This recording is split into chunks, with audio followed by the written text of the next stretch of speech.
Bonjour et bienvenue dans Thème 3A pour les forts en thème, ou celles et ceux qui veulent le devenir et qui en quelques minutes découvrent le monde avec 3A.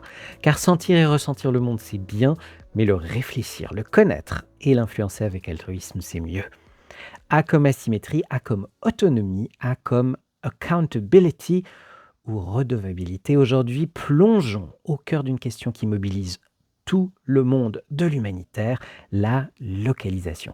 Sous ce terme un peu technique et un peu vague se cache une question politique brûlante. L'aide internationale est-elle intrinsèquement paternaliste, voire pire, néocolonialiste? Pourquoi, alors que les crises se multiplient, la grande majorité des financements mondiaux transitent-ils encore par des ONG du Nord, laissant les acteurs locaux, ceux qui sont sur place, qui parlent la langue et qui risquent leur vie, dans une position de simples exécutants? La question émerge publiquement en 2016 au sommet mondial sur l'action humanitaire à Istanbul. Les grands bailleurs de fonds et les agences onusiennes signent un grand bargain, un grand compromis. L'objectif est ambitieux. D'ici 2020, au moins 25% des financements doivent aller directement aux acteurs locaux. 10 ans plus tard, le bilan est mitigé. On plafonne souvent sous la barre des 5% de financement direct. Alors, pourquoi ce blocage? La première explication est managériale, c'est l'asymétrie de la gestion des risques. Les bailleurs de fonds exigent une traçabilité maniaque et on les comprend. On a peur de la corruption ou du manque de capacité technique et résultat, on préfère donner 100 millions à une méga ONG internationale qui en prélève une partie pour ses frais de siège à Genève, à Paris ou à New York, mais en qui on a confiance, plutôt que 1 million à une association de quartier à Port-au-Prince que l'on connaît moins bien. On demande aux locaux d'être les sous-traitants du danger, mais rarement les architectes de la stratégie. Ce qui signifie que le problème est aussi philosophique. Si l'on convoque Frantz Fanon, on comprend que l'aide humanitaire a longtemps fonctionné sur un rapport de domination symbolique.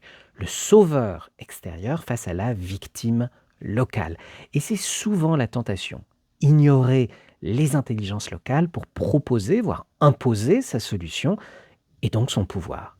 Localiser l'aide, c'est accepter de responsabiliser, de décentrer le pouvoir. C'est admettre que le savoir vernaculaire des populations concernées est souvent plus pertinent que les protocoles standardisés décidés dans des bureaux climatisés. C'est passer d'une logique de substitution, on fait à la place d'eux, à une logique de subsidiarité, on aide l'autre à faire. C'est préférer une solidarité réelle à la charité. Alors, comment faire pour affiner et affirmer ces rapports plus égalitaires de solidarité? C'est ici qu'intervient une révolution silencieuse, celle de la cash-based assistance, l'aide monétaire, et de la blockchain. Plutôt que d'envoyer des sacs de riz avec des logos de donateurs, ce qui coûte cher en logistique et peut détruire les marchés locaux, on transfère directement de l'argent sur le téléphone portable des déplacés et cette technologie change la donne. Elle redonne de la dignité. La personne choisit ce dont elle a besoin. Elle favorise l'économie locale au lieu de l'étouffer. Elle réduit les frais de structure des grandes organisations. C'est la localisation par la technologie. On court-circuite les intermédiaires pour mettre les ressources directement entre les mains des premiers concernés.